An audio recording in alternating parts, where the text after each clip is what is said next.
In this video, I'm going to show you how to identify 15 high potential keywords for which the site you are auditing ranks on the second page. These keywords are usually quick wins because Google recognizes that the site has content, relatively good content for those about those topics. But it is ranking on the second page of Google, so usually you just need to do some optimizations on page, SEO optimizations, some content enrichment, some content optimizations, maybe some internal linking optimizations, and usually there is a high chance that a given page will move to the first page of Google search results. That's why I always recommend selecting those keywords and paying a special attention to them. This is also a very good, a very effective practice if you are only starting work with a new client and you want to kind of show them relatively quickly in, let's say, a few weeks instead of a few months, that you are already kind of bringing some real effects. So let me show it to you on the example of my site. This example is of course the easiest for me to do because I know my site inside out and I know the keywords which are which kind of have the highest potential for me. So when you are in Ahrefs, you just need to go to organic keywords. You can click it here. And now you see all of the keywords that Ahrefs is kind of detected for your site. Let's now filter those keywords by position from 11, so the beginning of the second page until let's 20, let's say 20.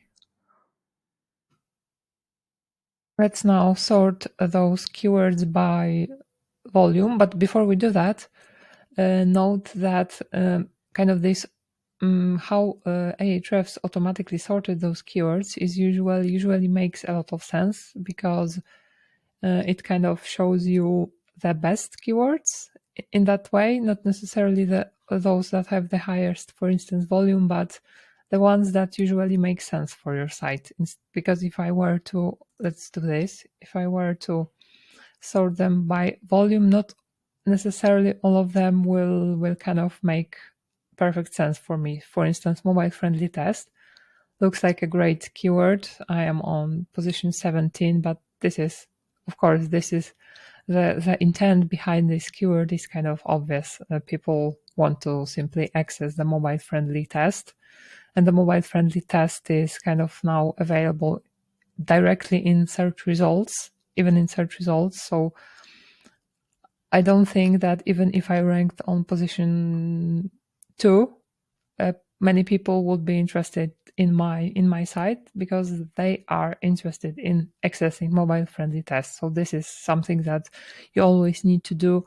You always need to analyze when selecting those keywords, because those keywords need to kind of, their search intents need to really match what your site, what the site you are auditing is offering.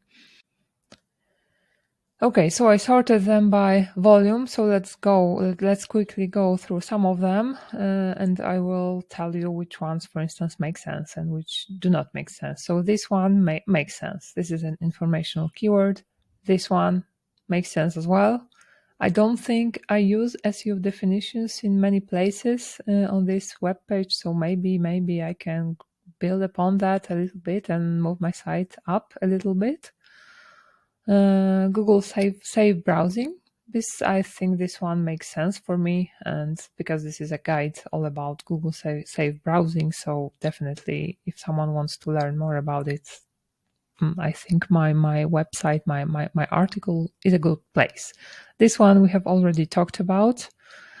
Other search engines besides Google, again, this looks like a nice keyword. So, but this one is a little bit competitive, but I may kind of try to build upon what I already have, and maybe in a year or two my site becomes even more authoritative, this web page can move higher up and maybe go to top 10, top 5 or something like this.